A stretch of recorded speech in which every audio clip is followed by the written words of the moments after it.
თუ ამ საკითხს გადავდეთ დაუშველებთ გატანა ჩვენი თუ ჩავატარებთ რიგარეშეს კი ბატონო ინიციატივა დაიწყო და ხვალ ისეს შეიყვანა და შეიტანა თქვენ გავცეთ პასუხი ან იქნებ შესაბამისად საბიუჯეტო იყოსო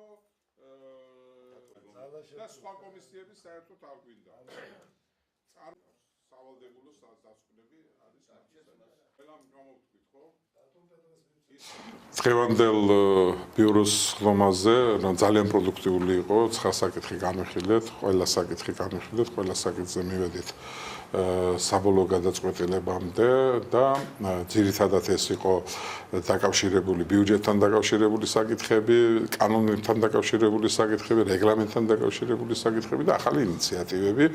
4 ახალი ინიციატივა შემოვიდა. დღეს და ეს ძალიან კარგია, ანუ კომისიები მუშაობენ პროდუქტიულად, ამისი თქმა მინდა.